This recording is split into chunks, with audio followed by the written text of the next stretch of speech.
Shalom Bapak Ibu, Saudara-saudari Jemaat GSKI Rehoboth Surabaya. Saya akan menyampaikan informasi kegiatan gereja untuk 1 minggu ke depan. Akan diadakan ibadah pendalaman Alkitab pada hari Rabu 21 Oktober 2020 pukul 18.00 waktu Indonesia Barat via Zoom. Untuk informasi lebih lanjut silakan hubungi Bapak Izar. Akan diadakan ibadah home pada hari Sabtu 24 Oktober 2020 pukul 17.00 waktu Indonesia Barat via Zoom. Untuk informasi lebih lanjut silakan hubungi Bapak Andi. Akan diadakan ibadah raya Minggu pada tanggal 25 Oktober 2020 pukul 08.45 waktu Indonesia Barat via YouTube channel GSKI Rehoboth Surabaya. Ibadah sekolah minggu pada tanggal 25 Oktober 2020 pukul 16.00 waktu Indonesia Barat via Zoom. Untuk informasi lebih lanjut silakan hubungi Ibu Elizabeth. Sekian informasi untuk seminggu ke depan. Untuk informasi lebih lanjut, Bapak Ibu dapat melihat kontak yang tertera pada layar Anda atau dapat melihat informasi dari sosial media kami melalui Facebook dan Instagram GSKI Rehoboth Surabaya. Selamat mengikuti ibadah, Tuhan Yesus memberkati.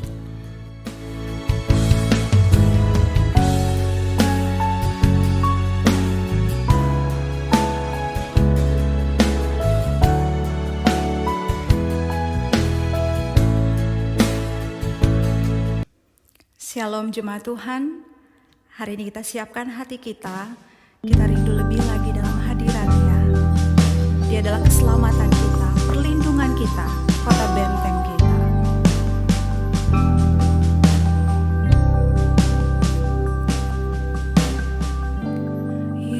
Yesusku, penyelamatku, tiada yang seperti Engkau.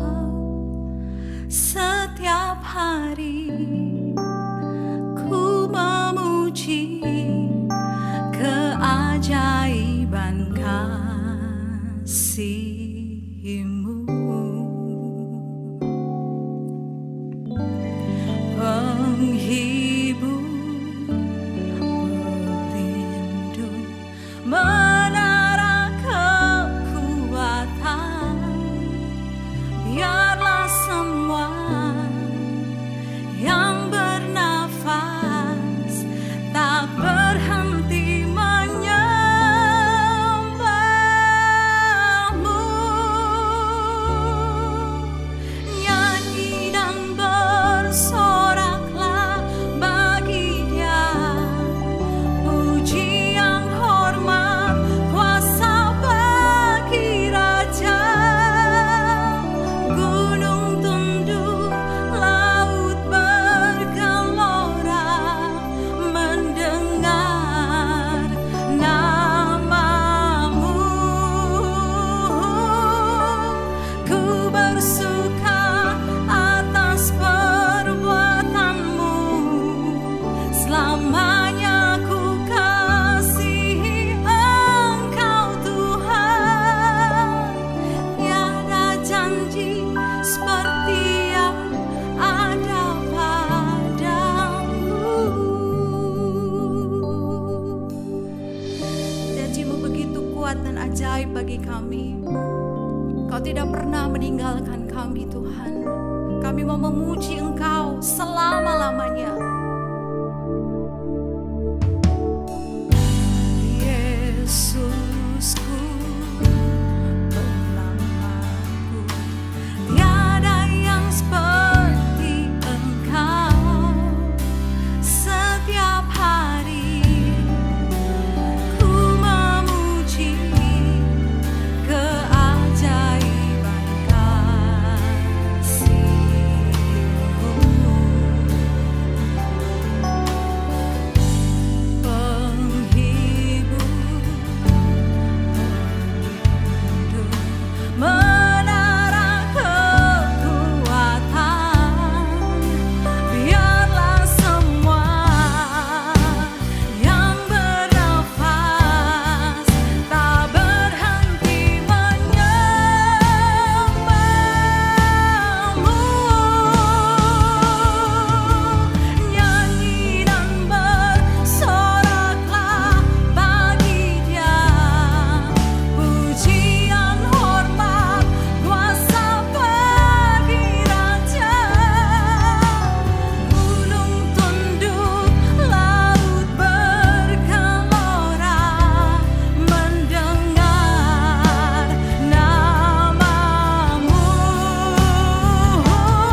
dagingku dan hatiku habis lenyap.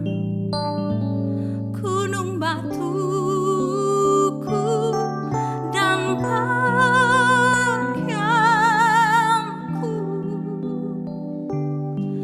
tetaplah Allah selama-lamanya.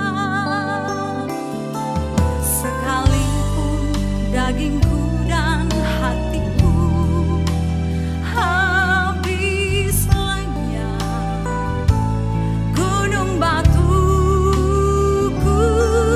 dan pakaianku, tetaplah Allah selama-lamanya. Sekalipun dagingku dan hatiku habis lenyap, gunung batuku dan pakaianku, tetaplah Allah selama-lamanya. Tetaplah Allah selama-lamanya. Tetaplah Allah selama-lamanya. Selamanya Engkau Allah kami.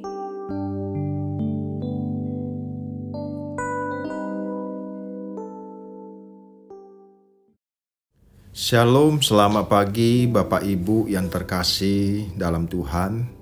Pada kesempatan pagi ini kita bersyukur kita masih diberi kesempatan untuk beribadah. Sebelum kita mendengarkan kebenaran firman Tuhan pada pagi ini, saya mengajak Bapak Ibu kita tundukkan kepala, kita berdoa. Bapa di sorga, kembali pagi menjelang siang kami mengucap syukur Tuhan masih memberikan kami kesempatan hidup. Ini semua karena kasih karunia-Mu. Tuhan, pagi ini kami membuka hati pikiran kami untuk mendengarkan kebenaran firman-Mu. Tuhan, taruhlah perkataan-Mu dalam mulut bibir hamba-Mu, agar lewat kebenaran yang disampaikan sungguh menjadi berkat bagi banyak orang, dan melaluinya nama Tuhan dipermuliakan. Di dalam nama Yesus Kristus Bapa, kami bersyukur dan kami berdoa. Amin. Bapak Ibu yang terkasih dalam Tuhan, kalau kita membaca di dalam Alkitab, di dalam Pengkhotbah pasal yang ketiga, ayat yang pertama dikatakan demikian. Pengkhotbah pasal yang ketiga ayat pertama, untuk segala sesuatu ada masanya, untuk apapun di bawah langit ada waktunya.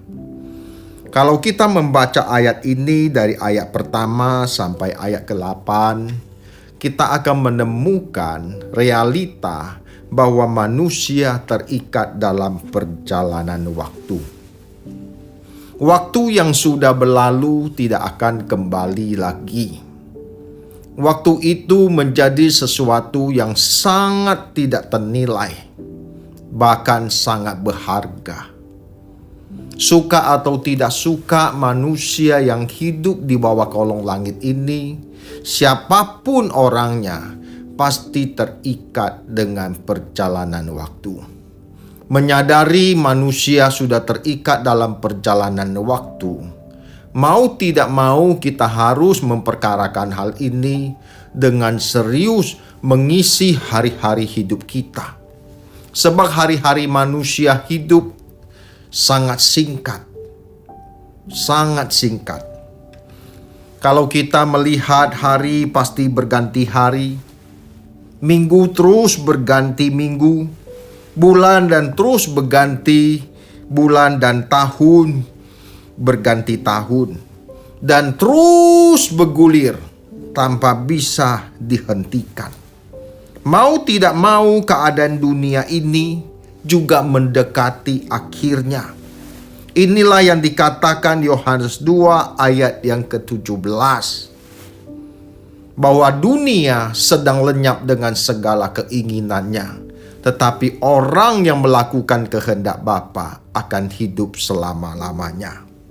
Bahkan di dalam 2 Petrus pasal yang ketiga ayat 9 sampai 15 kita membaca ayat ini. 2 Petrus pasal yang ketiga ayat 9 sampai ayat yang ke-15. Saya mengajak Bapak Ibu kita membuka Alkitab 2 Petrus pasal yang ketiga ayat 9 sampai ayat yang ke-15. Dikatakan demikian, Tuhan tidak lalai menepati janjinya sekalipun ada orang yang menganggapnya sebagai kelalaian. Tetapi ia sabar terhadap kamu, karena ia menghendaki supaya jangan ada yang binasa, melainkan supaya setiap orang berbalik dan bertobat. Tetapi hari Tuhan akan tiba seperti pencuri. Pada hari itu langit akan lenyap dengan gemuruh yang dahsyat, dan unsur-unsur dunia akan hangus dalam nyala api. Bumi dengan segala yang di atasnya akan hilang lenyap. Ayat 11. Jadi, jika segala sesuatu akan hancur secara demikian, betapa suci dan salehnya kamu harus hidup, yaitu kamu yang menantikan dan mempercepat kedatangan hari Allah. Pada hari itu langit akan binasa dalam api dan unsur-unsur dunia akan hancur karena nyalanya. Tetapi sesuai janjinya, kita menantikan langit yang baru dan bumi yang baru di mana terdapat kebenaran. Ayat 14. Sebab itu saudara-saudaraku yang terkasih, sambil menantikan semuanya itu, kamu harus berusaha supaya kamu kedapatan tak bercacat dan tak bernoda di hadapannya dalam perdamaian dengan Dia. Ayat 15. Anggaplah kesabaran Tuhan sebagai kesempatan bagimu untuk beroleh selamat, seperti juga Paulus saudara kita yang kekasih telah menulis kepadamu menurut hikmat yang dikaruniakan kepadanya. Dari ayat-ayat yang kita baca ini, kita menemukan Tuhan memberikan signal, memberikan warning bahwa keadaan dunia ini akan berakhir. Bukan hanya dunia yang akan berakhir, manusia juga atau individu juga seiring perjalanan waktu, maka hari kematian kita pun semakin mendekat. Inilah realita yang tidak bisa kita tawar, karena manusia sudah terkungkung dalam perjalanan waktu. Dan waktu menjadi momentum yang sangat tidak ternilai kalau kita sungguh-sungguh memperkarakan hidup kita di hadapan Tuhan untuk menjadi pribadi yang berkenan. Inilah yang menjadi kerinduan seorang rasul yang bernama Paulus. Dikatakan dalam 2 Korintus 5 ayat 9 sampai ayat yang ke-10. Baik di dalam hidup ini maupun di luarnya, aku berusaha untuk berkenan. Sebab setiap manusia akan menghadap tata pengadilan Allah dan mempertanggungjawabkan semua yang kita lakukan, baik maupun jahat. Pengadilan Allah artinya di mana seseorang memperoleh keputusan dari Tuhan, apakah diperkenan masuk dalam kehinaan kekal atau kepada kemuliaan kekal. Inilah yang harus kita waspadai. Inilah yang harus kita perkarakan dengan serius. Dan kita juga harus gentar terhadap realita ini. Kegentaran ini akhirnya menciptakan perasaan krisis, perasaan cemas. Kemudian kita berusaha berpaling kepada Tuhan dan mencari wajah-Nya. Apakah kita sudah menjadi umat yang layak atau belum? Mari kita perkarakan hal ini lebih dari apapun, sebab ini menyangkut nasib kekal kita di keabadiannya. Jangan sampai kita menghamburkan atau menggulirkan sisa hidup kita untuk hal-hal yang sia-sia, yang pada akhirnya kita akan masuk ke dalam jurang maut atau kebinasaan. Tetapi fakta yang ada, banyak orang tidak peduli tidak peduli bagaimana keadaannya di hadapan Tuhan. Tetapi orang banyak lebih tertarik dengan berbagai macam-macam kesenangan hidup, mulai dari masalah makan, minum, masalah kuliner, barang bermerek, wisata, dan berbagai kehormatan manusia pada umumnya. Apalagi orang-orang tersebut ditambah sebagai manusia yang baik, apalagi sudah pergi ke gereja, menjadi aktivis, bahkan menjadi rohaniawan, dan merasa dia pasti pribadi yang dikenal oleh Tuhan. Dan kalaupun dia menutup mata, dia meyakini bahwa dirinya pasti diperkenan Tuhan untuk masuk dalam kerajaannya. Padahal yang harus kita persoalkan, yang harus kita perkarakan, bagaimana setiap orang percaya menjadi pribadi-pribadi yang berkenan kepada Tuhan atau belum. Justru inilah yang harus menjadi sesuatu yang prinsip dan mutlak lebih dari apapun. Sebab semua yang kita upayakan di dalam hidup ini, Bapak Ibu, sadarilah semuanya akan berakhir dan tidak ada sesuatu apapun yang kita bisa genggam. Menyadari hal ini, seharusnya kita berpaling kepada Tuhan. Kita menyadari waktu-waktu hidup ini begitu singkat. Waktu ini seperti bunga rumput yang dikatakan oleh Petrus. Hidup ini seperti uap yang dikatakan oleh Yakobus. Menyadari manusia adalah makhluk yang sangat terbatas. Apalagi Bapak Ibu, di tengah kondisi COVID-19 ini, kita melihat keadaan dunia ini, kita tidak tahu sampai kapan akan berakhir. Tetapi inilah kenyataan yang sedang kita alami. Bukan hanya kita yang ada di Indonesia yang kita kasihi, tetapi semua belahan dunia sedang menghadapi pandemi COVID-19 ini. Dan inilah harus menjadi satu perenungan kita. Dan ini juga menjadi sesuatu yang rawan untuk kesehatan kita. Banyak orang sudah terjangkit dengan virus ini. Bahkan tidak sedikit orang yang memiliki sudah dinyatakan positif tetapi tanpa gejala. Dan ini adalah fakta yang sedang terjadi. Oleh sebab itu saya mengajak Bapak Ibu, kita renungkan hal ini. Kita perkarakan hal ini. Sebab ini adalah sesuatu yang sangat kita perkarakan. Apa yang kita perkarakan pada akhirnya cuma satu, yaitu bagaimana kita menjadi pribadi yang berkenan di hadapan Tuhan.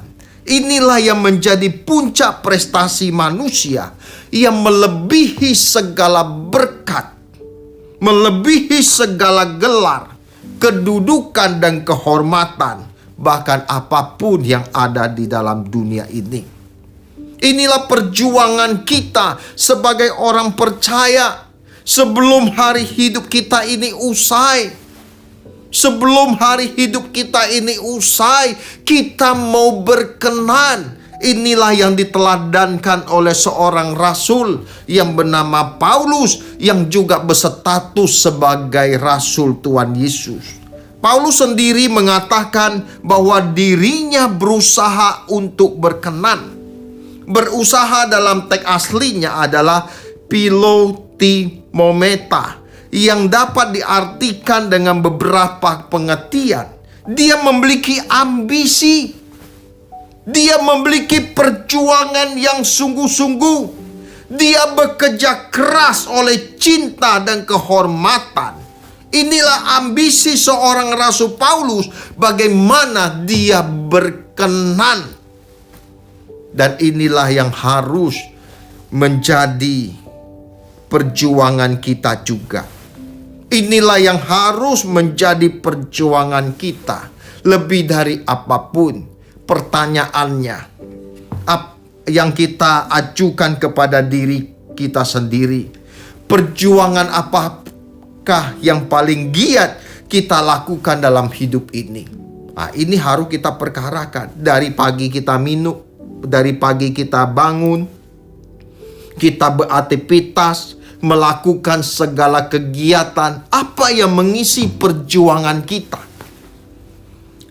Perjuangan inilah yang menjadi landasan, yang melandasi kegiatan itu.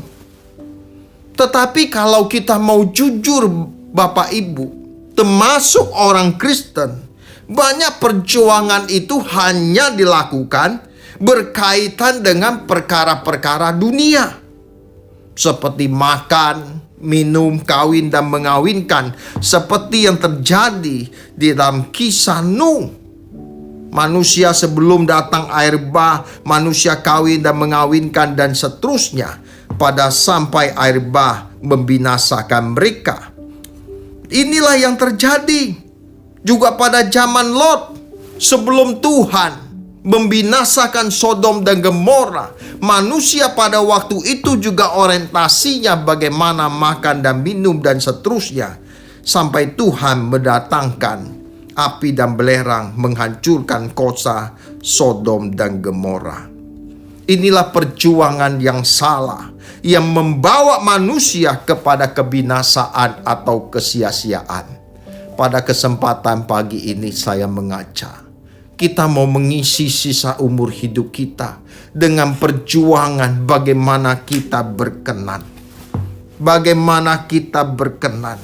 Kalau seorang Paulus saja dia berusaha berkenan kepada Allah, tentu kita pun juga mau berkenan. Kata berkenan dalam teks aslinya adalah erurestoi, dari akar kata erurestos yang artinya selain menyenangkan, berarti diterima Tuhan dengan baik. Jadi berkenan itu artinya selain menyenangkan berarti juga diterima baik. Paulus berharap dia diterima baik bukan oleh manusia. Justru dia itu mau diterima baik ketika dalam pemandangan Tuhan. Inilah prestasi hidup manusia. Inilah tujuan hidup manusia. Inilah panggilan dari kita manusia yang berdosa menjadi manusia yang berkodrat ilahi, menjadi manusia Allah. Inilah yang harus mengisi perjuangan kita. Bapak Ibu yang terkasih dalam Tuhan, kalau kita mau sungguh-sungguh masuk model perjuangan ini adalah berkat. Ini adalah berkat di atas segala berkat. Inilah yang harus mengisi seluruh perjuangan hidup kita di dunia ini, bukan yang lain. Inilah yang harus menjadi fokus utama kita. Bagaimana kita berkenan di hadapan Tuhan. Perjuangan dan pergumulan seperti inilah yang seharusnya Bapak Ibu memberi warna, memberi napas di dalam gerak hidup kita. Kalau bukan ini warnanya, bukan ini napasnya, kita tidak mungkin untuk menjadi pribadi yang berkenan. Orang yang menyenangkan hati Tuhan, pasti suatu hari Tuhan kenal. Dan Tuhan terima di keabadiannya. Sebab orang yang berusaha menyenangkan Tuhan, dia selalu hidup bagaimana melakukan kehendak Bapa. Inilah yang seperti yang dikatakan oleh Tuhan Yesus, makananku ialah melakukan kehendak Bapa dan menyelesaikan pekerjaannya. Yohanes 4 ayat yang keempat. Dalam hal ini harus ada perjuangan mengalami perjumpaan dengan Bapa dan Tuhan kita Yesus Kristus setiap hari.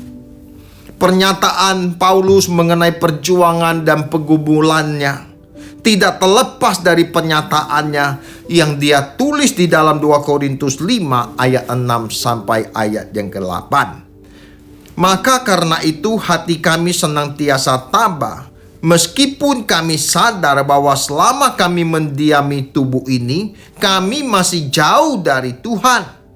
Sebab hidup kami adalah hidup karena percaya, bukan karena melihat. Ayat 8. Tetapi hati kami tabah dan telinga kami bersuka beralih dari tubuh ini untuk menetap pada Tuhan. Inilah yang menjadi isi atau tujuan atau pergumulan yang dilakukan oleh seorang rasul yang bernama Paulus. Bagaimana dengan perjuangan Bapak Ibu? Apakah kita sudah berkenan? Kalau belum, mari kita mengejar ketinggalan kita.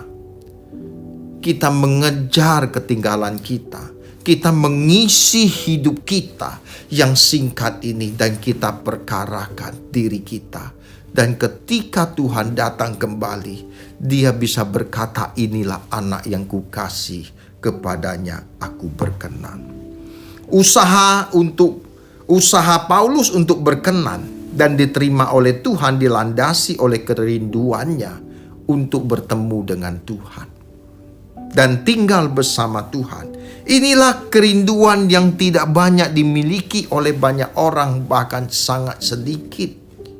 Kalau kita menyadari Tuhan lebih dari segalanya, maka kita harus menghayati perjumpaan dengan Tuhan adalah sesuatu yang sangat istimewa. Dan kerinduan ini rupanya tidak banyak dimiliki oleh orang. Kalaupun ada, sangat sedikit sekali. Sebab pada umumnya dunia hari ini manusia sedang berjalan dengan penglihatan. Apa yang dia lihat, dunia ini semakin indah. Dunia ini semakin memukau. Apalagi dengan penemuan-penemuan yang hebat di akhir zaman ini.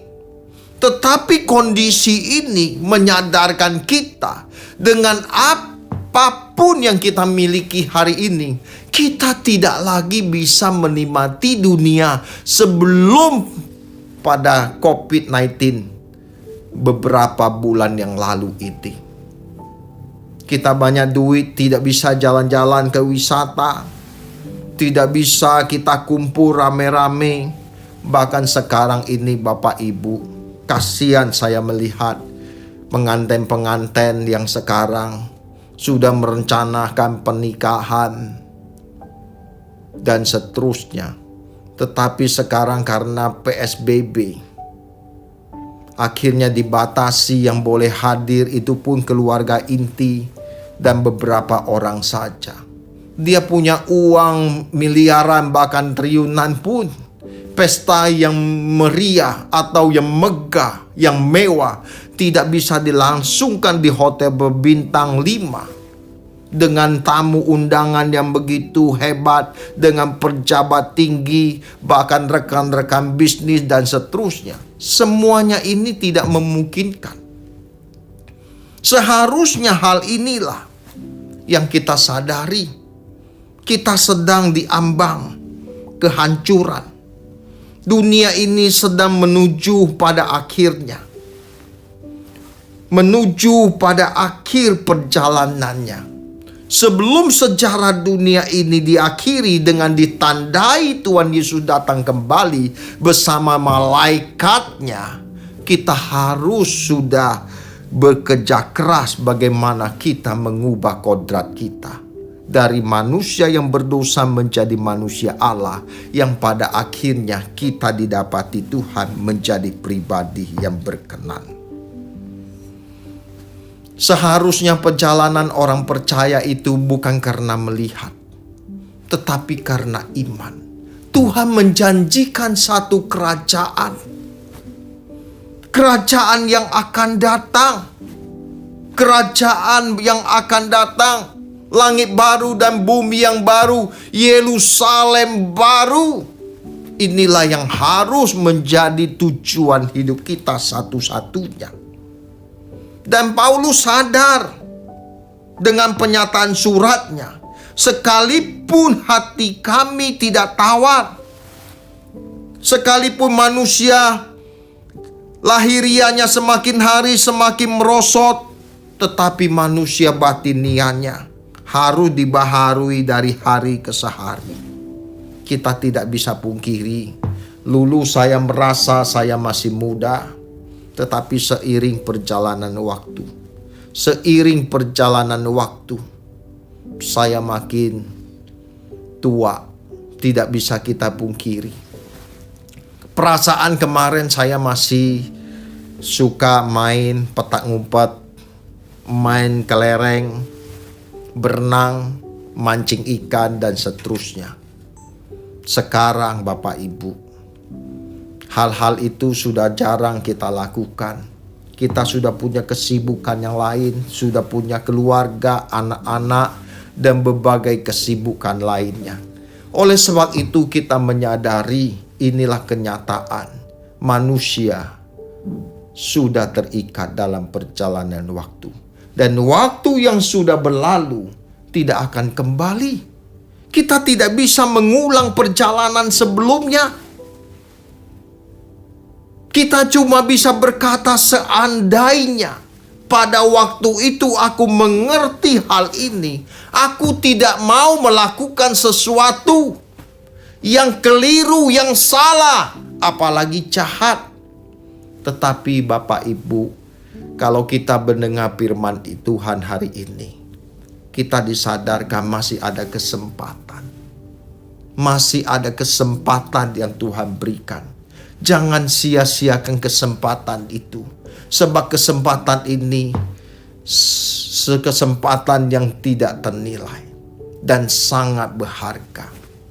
Sebab kehidupan kita di dunia ini satu kali dan tidak pernah terulang lagi. Kenapa kita tidak serius memperkarakan hidup kita?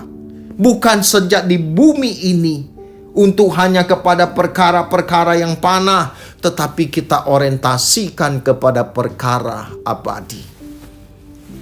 Itulah Tuhan Yesus katakan, aku rindu di mana kamu berada, kamu pun berada. Kerinduan ini juga harus menjadi kerinduan kita. Kita akan bertemu dengan Tuhan. Oleh sebab itu Bapak Ibu yang terkasih dalam Tuhan, saya mengajak, jangan kita berjalan dengan penglihatan, tetapi kita belajar berjalan dengan iman. Dengan iman. Sebab ada dunia di mana Tuhan telah persiapkan. 2000 tahun yang lalu di Bukit Golgota, Tuhan Yesus mati untuk semua manusia. Dari manusia pertama sampai manusia terakhir. Dia menebus segala dosa manusia, agar manusia yang berdosa jangan sampai terhilang, tetapi dikembalikan kepada rancangan yang semula. Bapak Ibu yang terkasih dalam Tuhan, dengan mendengar firman Tuhan pada kesempatan pagi ini, biarlah kita sungguh-sungguh mengisi perjuangan hidup kita, yaitu bagaimana kita memperjuangkan diri kita untuk menjadi pribadi yang menyenangkan Tuhan dan berkenan. Ada satu ayat yang ingin saya bagikan di dalam Ibrani pasal yang ke-12. Kita membaca Ibrani pasal yang ke-12. Di dalam ayat yang ke-25 kita mulai. Ibrani 12 ayat 25. Jagalah supaya kamu jangan menolak Dia yang berfirman, sebab jikalau mereka yang menolak Dia yang menyampaikan firman Allah di bumi tidak luput, apalagi kita, jika kita berpaling dari Dia yang berbicara dari surga. Ayat 27. Waktu itu suaranya menguncangkan bumi, tetapi sekarang Ia memberikan janji, satu kali lagi aku akan menguncangkan bukan hanya bumi, melainkan langit juga. Ungkapan satu kali menuju kepada perubahan apa yang dapat digoncangkan, karena ia dijadikan supaya tetap tinggal apa yang tidak tergoncangkan. Bapak Ibu, kita sedang menghadapi goncangan. Kita sedang menghadapi goncangan. Goncangan itu adalah pandemi COVID-19.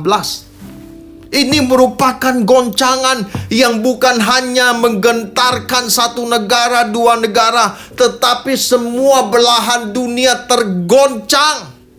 Dan sampai hari ini kita belum melihat atau menemukan, sudah ditemukan obat untuk menangkal virus ini. Ini akan digoncangkan. Justru di balik goncangan ini, kita sadar ini merupakan peringatan Tuhan kepada kita agar kita berpaling kepada Dia. Sebab Tuhan berkata bukan hanya di bumi saja digoncangkan, nanti langit pun akan digoncang. Bintang bulan akan menjadi gelap gulita. Siapa yang bisa meluputkan diri pada hari itu? Makanya Petrus berkata, kalau terjadi secara demikian, betapa saleh dan sucinya kamu harus hidup. Oleh sebab itu kita bebenah diri. Kita memperbaiki diri untuk menjadi pribadi yang berkenan. Sebab kalau tidak, kita akan menyesal. Sebab dunia ini akan digoncangkan dan Tuhan akan membawa kita ke dunia yang akan datang, yaitu tidak tergoncangkan. Itulah yang Tuhan Yesus katakan, marilah kepadaku. Dia memberikan undangan. Marilah kepadaku, aku menyediakan rumah Bapa di sorga. Sebab aku pergi ke situ untuk menyediakan tempat bagimu. Sebab apabila aku telah pergi ke situ dan aku datang dan aku rindu, di mana kamu berada, aku pun berada. Melalui kesempatan pagi ini, Bapak Ibu, saya mengajak, ayo kita berubah. Kita harus memperkarakan bagaimana kita untuk berkenan. Jangan sia-siakan kesempatan hidup yang Tuhan berikan kepada kita. Hargailah kesempatan ini menjadi momentum kita untuk berbalik dan bertobat kepada Tuhan. Dan saya mengajak Bapak Ibu yang terkasih dalam Tuhan, melalui pemberitaan firman Tuhan pagi ini, biarlah setiap kita mengisi hidup kita bagaimana menjadi pribadi yang berkenan, lebih dari segala berkat, lebih dari segala kehormatan, lebih dari segala prestasi hidup kita. Cuma satu prestasi hidup kita, bagaimana kita menjadi pribadi yang berkenan. Biarlah kebenaran firman Tuhan ini memberkati kita semua. Tuhan Yesus memberkati. Amin. Amin. Kita sebelum kita mengakhiri, kita berdoa. Kita berdoa. Bapa di sorga, kami mengucap syukur dan terima kasih. Engkau telah menyampaikan isi hatimu Tuhan melalui pemberitaan firman pagi ini. Hamba berdoa Bapa, Engkau berkati setiap orang yang mendengarkan kebenaran firman Tuhan ini. Tuhan jamah, Tuhan berkati mereka. Agar lewat pemberitaan firman yang telah mereka dengar, mereka menjadi manusia-manusia yang semakin hari Tuhan ubahkan, memiliki karakter seperti Kristus dan menjadi manusia yang berkodrat ilahi. Dan Tuhan juga kami akan memberikan persembahan bagi pekerjaan-Mu. Berkati Tuhan setiap tangan-tangan yang mengembalikan berkat yang Kau berikan kepada mereka.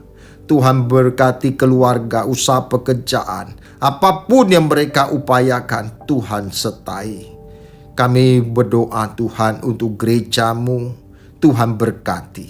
Biar gereja ini menjadi berkat bagi hormat dan kemuliaan-Mu. Kekasih Tuhan, kita akan mengakhiri pertemuan pada siang hari ini. Mari kita mengangkat tangan kita. Terimalah segala berkat kasih anugerah dari Allah Bapa, cinta kasih dari Tuhan kita Yesus Kristus, dalam persekutuan Roh Kudus yang akan menyertai kita semua mulai pagi ini menjelang siang sampai selama-lamanya. Amin. Amin. Tuhan Yesus memberkati.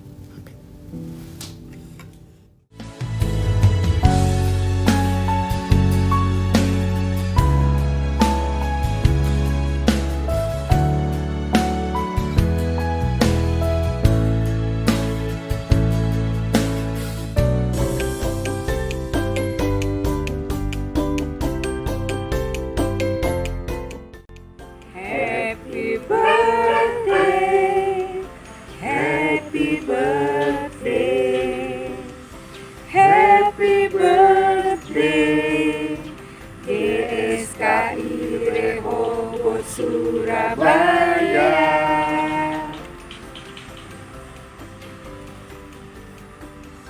Shalom, kami sekeluarga secara khusus saya sebagai Gembala Jemaat GSKI Rehoboth Surabaya mengucapkan HUT yang kedua bagi GSKI Rehoboth Surabaya, biar gereja ini terus menjadi berkat dalam menyuarakan kebenaran. Haleluya, amin. God bless, God bless. Selamat ulang tahun kedua GSKI Rehoboth Surabaya. Maju terus menjadi anggota keluarga kerajaan Allah. Tuhan Yesus memberkati.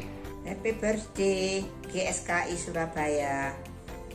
Kita berharap dalam wadah ini kita semua menyerupai karakter Tuhan Yesus dan makin kita saling mengasihi, saling melayani, dan saling berjuang bersama-sama. Amin. Selamat ulang tahun yang kedua untuk GSKI Rehoboth Surabaya. Semoga kita semua makin bertumbuh dan serupa seperti Kristus. Salam LB3. Selamat ulang tahun GSKI Rehoboth Surabaya yang kedua. Semoga Tuhan selalu membukakan rahasia firman-Nya supaya jemaat disucikan. Amin. Tuhan Yesus memberkati. Shalom saudara, kita tahu bahwa dunia di mana kita hidup ini bukan bertambah baik, tetapi semakin mencemaskan. Dunia akan terus dibawa kepada keadaan yang semakin krisis, dan manusia akan semakin mengalami keadaan kritis. Tidak ada harapan untuk bisa menikmati dunia ini. Kita bersyukur kita ada di GSKI karena gereja ini mengajarkan kesucian hidup, fokus langit baru dan bumi baru, dan kita sungguh-sungguh hidup sepenuhnya untuk mengabdi kepada Allah sebagai persiapan untuk hidup kekekalan. GSKI Rehoboth Surabaya tergolong jemaat yang masih baru, tetapi kita semua telah dipersiapkan untuk masuk ke dalam kerajaan surga melalui kebenaran firman Allah. Doa saya, saudara-saudara tetap tekun dan setia untuk memperjuangkan iman yang benar. Dan ini menjadi gereja kita yang terakhir sebelum Tuhan menjemput kita pulang. Selamat hari ulang tahun GSKI Rehoboth Surabaya. Tuhan memberkati.